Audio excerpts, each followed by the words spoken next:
आशा करता हूँ कि आप सभी की तैयारी बेहतरीन चल रही होगी। अब समय है मॉक टेस्ट लगाने का। सो पर मॉक टेस्ट आप लगाइए, डेफिनिटली आपका 110 प्लस स्कोर आएगा ही आएगा। साथ ही आपको हम परिश्रम ग्रुप में भी ऐड करते हैं टेलीग्राम और व्हाट्सएप के, जहाँ पर कि बहुत सारा स्टडी मटेरियल वर्ग 3 के लिए स्पेशल डाला हुआ है। आप उसको पढ़ेंगे तो वहां से भी बहुत सारे प्रश्न आपको देखने को मिलेंगे।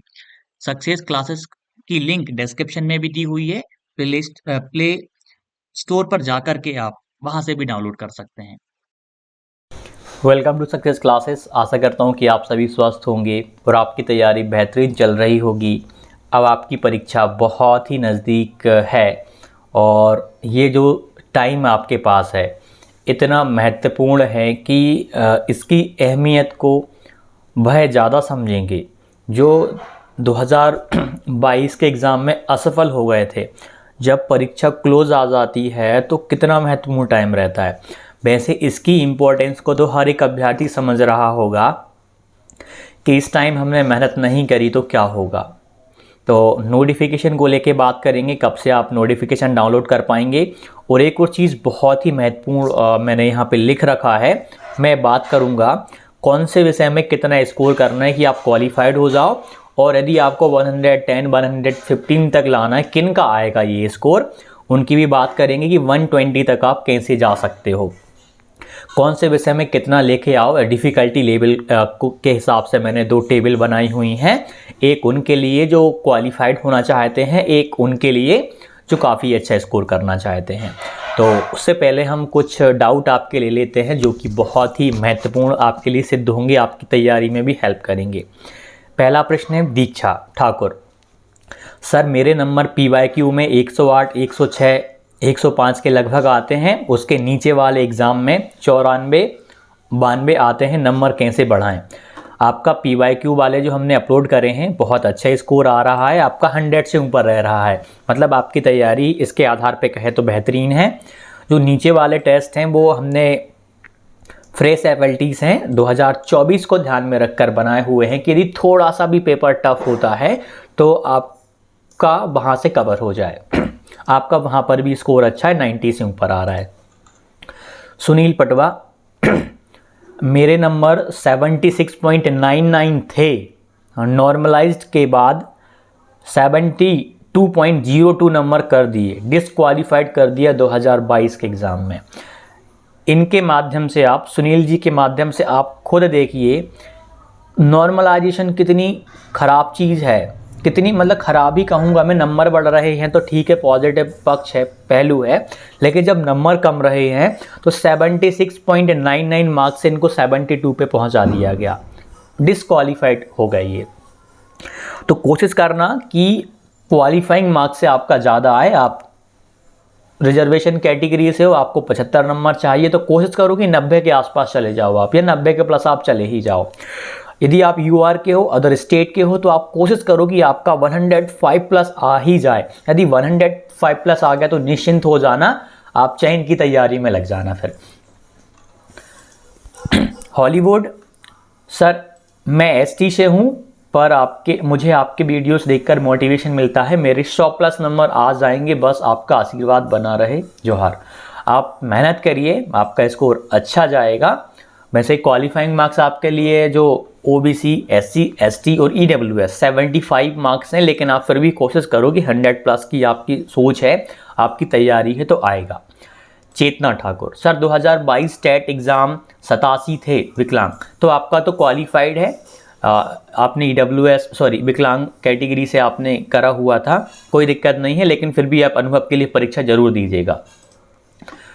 Dubey Yogita, thank you so much sir. Telegram पर जो मैथ्स की PDF हैं बहुत ज़्यादा हेल्पफुल हैं, बहुत ही शानदार कंटेंट उनमें है, आप उनको अच्छे से करिएगा। मैथ्स की पेडागोजी भी है, जिन लोगों ने डाउनलोड नहीं करी वो टेलीग्राम से डाउनलोड कर लीजिएगा।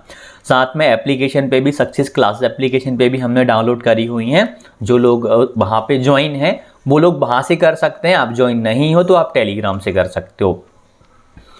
भूर सिंह मीनाज, पेपर ऑनलाइन होगा या ऑफलाइन होगा सर? पेपर आपका ऑनलाइन होगा, CBT है, कंप्यूटर बेस्ड है, कंप्यूटर बेस्ड आपका टेस्ट है। मतलब आपकी परीक्षा कंप्यूटर पर होगी, आपको वहाँ एक कंप्यूटर मिलेगा, माउस मिलेगा, कीबोर्ड मिलेगा। तो आपको आपकी हैबिट, माउस चलाने की हैबिट कर लेनी है ताकि आप अच्छे से वहाँ पे इसको चला पाओ, राइट।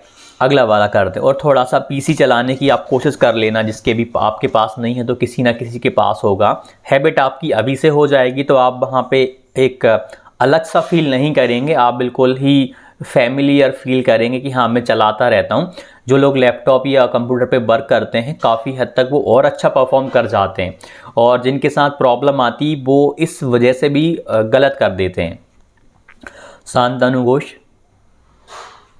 इससे पहले नैना धनवानी, भैया इस बार वर्ग 3 में 2 एग्ज़ाम होंगे तो हो सकता है लेवल थोड़ा इजी हो, क्योंकि पहले एक ही होता था तो ज़्यादा टफ होता था। हम ऐसा नहीं कह सकते कि इस बार आसान होगा, पहले टफ था।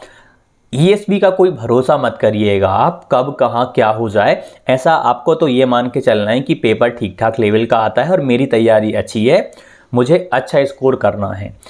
यदि आसान आ गया तो बहुत ही पॉजिटिव चीज़ है ये तो, मतलब इस पे तो ध्यान देने वाली बात ही नहीं है यदि आसान आने वाला है तो। लेकिन ये टफ आ गया, एक पहलू ये भी तो थोड़ा सा टफ दे दें पिछली बार की तुलना में, और डिफ़िकल्टी लेवल थोड़ा सा इंक्रीज़ कर दें, क्योंकि अब ईएसवी, पहले व्यापम अब ईएसवी, और पैटर्न भी परीक्षा एग्ज़ाम्स का चेंज होते रहता है। और पहले जो संस्था पेपर बना रही थी वो अलग थी, इस बार जो पेपर डिज़ाइन करेगी, परीक्षा करवाएगी, मतलब चीज़ें बदलती रहती हैं, तो उस बदलाव के अकॉर्डिंग हमें भी बदलना रहता है। आप तैयारी करिए, यदि आसान आता है तो बहुत पॉजिटिव चीज़ है, यदि टफ आता है तो आपको उस टफ के लिए भी तैयार रहना पड़ेगा, क्वालिफाइड तो करना है। शांतनु को, सर एडमिट कार्ड कब से डाउनलोड कर पाऊँगा? वर्ग 3 या 4 तारीख से आप कर पाएंगे। स्टार्टिंग में आपको प्री एडमिट कार्ड देखने को मिलेगा, जिसमें आपको डेट पता चल जाएगी, एग्ज़ाम सेंटर आपका किस सिटी में है वो आपको पता चल जाएगा, ताकि आप अपनी ट्रेन यदि दूर मिलता है तो आप ट्रेन या जो भी आपको बुक करना है आप वो कर पाओगे। ठीक, तो आप 3 या 4 तारीख का वेट करिएगा, क्योंकि 10 तारीख से परीक्षा आपकी स्टार्ट होने जा रही है। 3 या 4 को हर हाल में उनको देना पड़ेगा, या उससे पहले भी देना पड़ेगा, यानी 3 से 4 दिन के अंदर अंदर अब आपको एडमिट कार्ड देखने को मिल जाएगा। आपको कोई चिंता की बात नहीं है, बिंदास जितना टाइम बचा हुआ है अच्छे से यूटिलाइज़ करिए। जैसे एग्ज़ाम सिटी मिले, यदि दूर मिले आपको, तो जिस भी साधन के माध्यम से जाने वाले हैं आप तैयार हो जाइएगा। सरोज चौधरी, मैं 2020 की उत्तीर्ण अभ्यर्थी हूं, मुझे चयन परीक्षा की तैयारी करना है, आप कुछ टिप्स दीजिए सर, चयन परीक्षा की तैयारी कैसे करें? चयन परीक्षा के लिए अभी आप 4 विषय कर लीजिए, हिंदी, अंग्रेजी, मैथ्स, ईवीएस, इन पे अभी आप विशेष फोकस कर लीजिएगा। मानसी भार्गव, सर प्लीज़ बताइए सर, 110 प्लस आ रहे हैं सारे मॉक में, बट 120 तक नहीं हो पा रहे हैं। मैंने आपका स्कोर भी देखा, डिफरेंट टेस्ट का भी देखा मैंने, आपका एनालिसिस मैंने खुद देखा, आपका स्कोर सच में अच्छा आ रहा है। पहला वाला एक जो टेस्ट संडे को करा था उसमें दिक्कत आ गई थी, उसके बाद जो आपके फ्रेस वाले हैं, जो 10 न्यू FLTs हैं, उनमें भी आपका अच्छा परफॉर्मेंस है, और PYQ में भी आपका अच्छा प्रदर्शन चल रहा है। मेन चीज़ ये है कि आप देखिए 110 प्लस आ रहे हैं, आपका 115 वास्तविक परीक्षा में कहीं नहीं गया, लेकिन यह अच्छी बात है कि आपका अभी भी टारगेट 120 है। अभी आप केवल एक काम करिएगा, जितने ज़्यादा आप मॉक टेस्ट लगा सकती हैं बस मॉक टेस्ट लगाइएगा, डेफिनेटली आप 120 के आसपास चली जाएंगी। सत्यव्रत गर्ग, सर हम अभी वर्ग 3 का सिलेबस नोट से पढ़ें तो मॉक टेस्ट एक ही लगाएं तो क्या काफ़ी है? हाँ ये ठीक है, आप अभ्यास करते रहिएगा और मॉक टेस्ट ज़रूर लगाइएगा। PYQ वाले आप जितने भी लगा लो, काफ़ी सारे अभ्यर्थी केवल शॉर्ट टेस्ट लगाते हैं, ये बहुत बड़ी गलती है आपकी। फुल लेंथ टेस्ट का सामना आपको करना पड़ेगा, वहीं से आपकी असली वाली मेंटलिटी तैयार होगी। तो फुल लेंथ टेस्ट को इग्नोर मत करिए।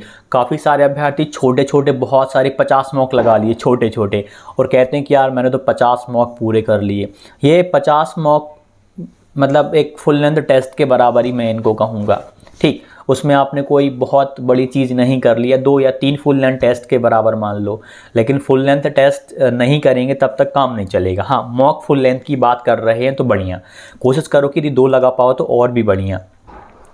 नीलेश राठौर, सर मेरे 100 के समथिंग आते हैं, स्कोर कैसे बढ़ाएं प्लीज़ रिप्लाई। आप अभ्यास के साथ साथ जितने ज़्यादा आप मॉक लगा सकते हैं आप उतने मॉक लगाइए, आपका स्कोर मॉक के माध्यम से बढ़ जाएगा। बढ़ने का कारण यह रहता है, आपका ना दिमाग ओपन हो जाता है, प्रश्न को हल करने के लिए आप तैयार हो जाते हैं, आप तत्पर हो जाते हैं।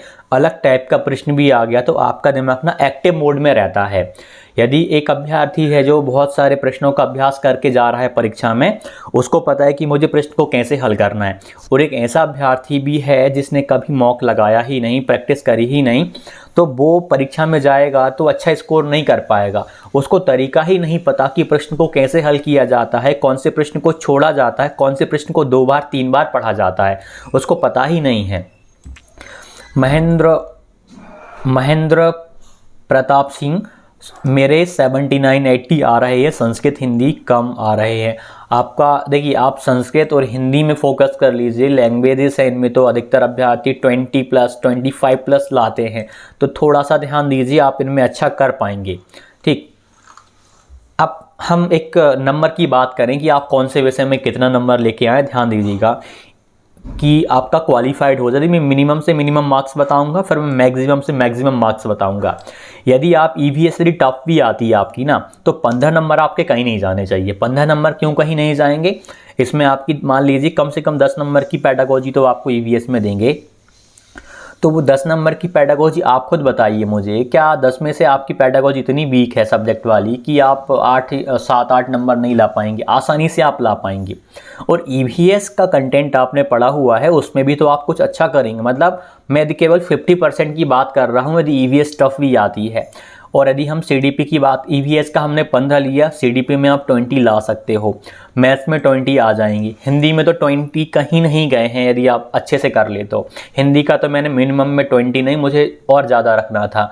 संस्कृत या इंग्लिश में भी आप 20 ला सकते हो। मतलब 20 4 विषयों में आपके 80 ये हो जाएंगे, 15 ये 95 नंबर आपके। और तो ये 95 जो मार्क्स आपके हो गए ना, मतलब आप सोचिए, आप किसी भी कैटेगरी से हो, आप एटलीस्ट क्वालिफाइड तो हो गए हैं। लेकिन यूआर वाले हो तो कोशिश करना कि भाई एक आध विषय में, हिंदी में या मैथ्स में या सीडीपी में आप थोड़ा और स्कोर कर लेना कि आप 100 क्रॉस कर जाओ, नॉर्मलाइजेशन से बचने के लिए।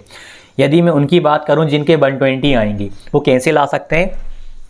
ये कोई आदर्श तरीका नहीं है जो मैं बता रहा हूँ आपको, लेकिन एक हद तक आप कोशिश कर सकते हैं कि ऐसा ऐसा भी पेपर टफ आ गया, कुछ भी हो सकता है, इस बार ईवीएस आसान आ जाए, मैथ टफ आ जाए, संभव है हर चीज़ यहाँ पे। लेकिन हम एक टारगेट रखते हैं ना हमेशा से। ईवीएस में जैसे एक और आदर्श बताता हूँ, ईवीएस में यदि किसी के 20 आ जाएं, सीडीपी में वो 25 के आसपास ले आए, मैथ्स में 25 के आसपास ले आए, हिंदी में 25 के आसपास ले आए, संस्कृत और इंग्लिश में 25 के आसपास आ जाए, तो 4 विषयों में 25 के आसपास, मतलब 25 चौके आपके 100 ये हो जाएंगे, और 20 पे, यानी यहाँ से आपके 120 मार्क्स। मतलब मैं 120 नहीं करा कि 120 आ ही जाएगा, इसके आसपास रहेंगे, यानी आप 110+ तो कहीं नहीं जाएंगे। यदि आपकी तैयारी यदि इस वाली कैटेगरी की है, आप टेस्ट वगैरह लगा रहे होंगे, आप जहाँ से भी अभ्यास कर रहे हैं, यदि इस कैटेगरी में हो तो आपका 110 के प्लस आ ही जाएगा, आपको कोई नहीं रोक पाएगा। इस तरीके से आप करो कि देखिए, एग्ज़ाम क्वालिफाइड करना कोई बहुत बड़ी बात नहीं है, आप आसानी से क्वालिफाइड कर सकते हो। बस इतना है कि जो सब्जेक्ट वाली पेडागोजी आ रही है और जो सीडीपी आ रही है, उसमें बहुत ही फोकस्ड होके, बहुत ही समझदारी के साथ में आपको पेपर हल करना है। काफ़ी अभ्यर्थी पेडागोजी के प्रश्न को एक बार पढ़ते हैं, टिक कर देते हैं, आगे बढ़ जाते हैं, उनका पेपर पता है कितने टाइम में पूरा हो जाता है, मात्र 1 से 1.5 घंटे के बीच में सबमिट भी कर देते हैं वो लोग। जब ईएसवी आपको 2.5 घंटे का समय दे रहा है, यदि पेडागोजी के प्रश्न को 2 बार समय लग रहा है तो 2 बार पढ़िए। मैं भी यही करता था, मैंने पूरे समय का यूटिलाइज किया हुआ था। मतलब ऐसा नहीं कि काफ़ी लोगों ने पहले सबमिट कर दिया, मैंने नहीं करा। मुझे पता है कि जब ईएसपी मुझे पूरा समय दे रहा है तो मुझे जाना कहाँ है। मान लो मैं सबमिट कर दूंगा, तब भी क्या मुझे वो जाने देंगे हॉल से? नहीं जाने देंगे। तो मैं बिंदास पूरा 2.5 घंटे का उपयोग करूँ। मुझे लग रहा है कि चलो एक बार और रिवाइज सा कर लेते हैं, एक बार और देख लेते हैं, टाइम बच गया तो पहले सबमिट कोई नहीं करेगा। 2.5 घंटे का यूटिलाइज करो। सीडीपी के यदि क्वेश्चंस को 2 बार पढ़ पा रहे हो, जो कंफ्यूजिंग है उनको तो आप 3 बार पढ़ो, कोई दिक्कत नहीं है। टाइम को भी मैनेज करके चलना है। जो डिफ़िकल्ट क्वेश्चंस लग एक बार में यदि आंसर आ गया, अच्छी बात है, आगे बढ़ो। लेकिन जिनमें कन्फ्यूज़न क्रिएट हो रही है उनको आप 2 बार भी पढ़ना पड़ेगा, उनको 3 बार भी पढ़ना पड़ेगा, कंपैरिजन करना पड़ेगा, ऑप्शंस में एलिमिनेट करना पड़ेगा। ये टेक्निक आपको अपनानी पड़ेगी। धन्यवाद। आशा करता हूँ कि आप सभी की तैयारी बेहतरीन चल रही होगी। अब समय है मॉक टेस्ट लगाने का। सो पर मॉक टेस्ट आप लगाइए, डेफिनेटली आपका 110 प्लस स्कोर आएगा ही आएगा। साथ ही आपको हम परिश्रम ग्रुप में भी ऐड करते हैं, टेलीग्राम और व्हाट्सएप के, जहां पर कि बहुत सारा स्टडी मटेरियल वर्ग 3 के लिए स्पेशल डाला हुआ है। आप उसको पढ़ेंगे तो वहां से भी बहुत सारे प्रश्न आपको देखने को मिलेंगे। सक्सेस क्लासेस की लिंक डिस्क्रिप्शन में भी दी हुई है। प्ले स्टोर पर जाकर के आप वहां से भी डाउनलोड कर सकते हैं।